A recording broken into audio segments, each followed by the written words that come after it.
So they were like, okay, we're going to fix this. We are going to create a whole system of schools. We've produced a whole generation of very obedient, very meek, non-questioning citizens because they're not going to question orders ever again. The first thing I'm going to say is the public school system.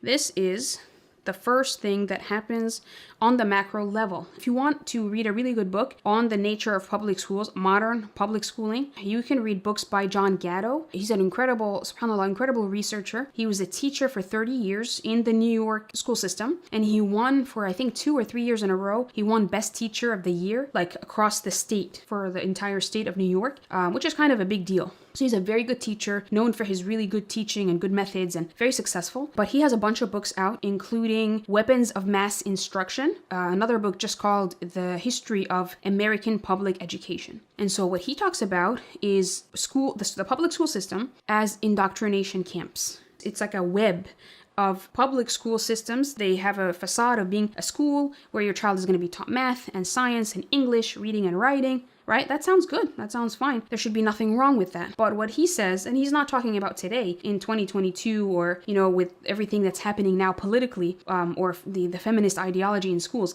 he's talking about way back when in the 60s and the 70s and even earlier, because he says that the public school system is actually based on a model in Prussia where historically, after Prussia was defeated in a war with the various other countries, because of disobedience from their soldiers, the Prussian soldiers, what happened was the Prussian government created a system of camps, to kind of training camps, to train and brainwash their citizens to create biddable citizens, what he calls biddable citizens, meaning obedient slaves or obedient systems to the state, who will do what they're told without thinking. Without even blinking, they will do it. You're given an order, you do it. And they were very focused on this in Prussia because Prussia had lost a war for this reason. Prussia had lost a war because soldiers were not trained well enough in obedience, and their disobedience led to not having victory. It led to defeat in battle. So they were like, okay, we're going to fix this. We are going to create a whole system of schools, and we're going to raise the children young to be incredibly obedient to the state, such that when they're older, we've produced good citizens. We've produced a whole generation of very obedient, very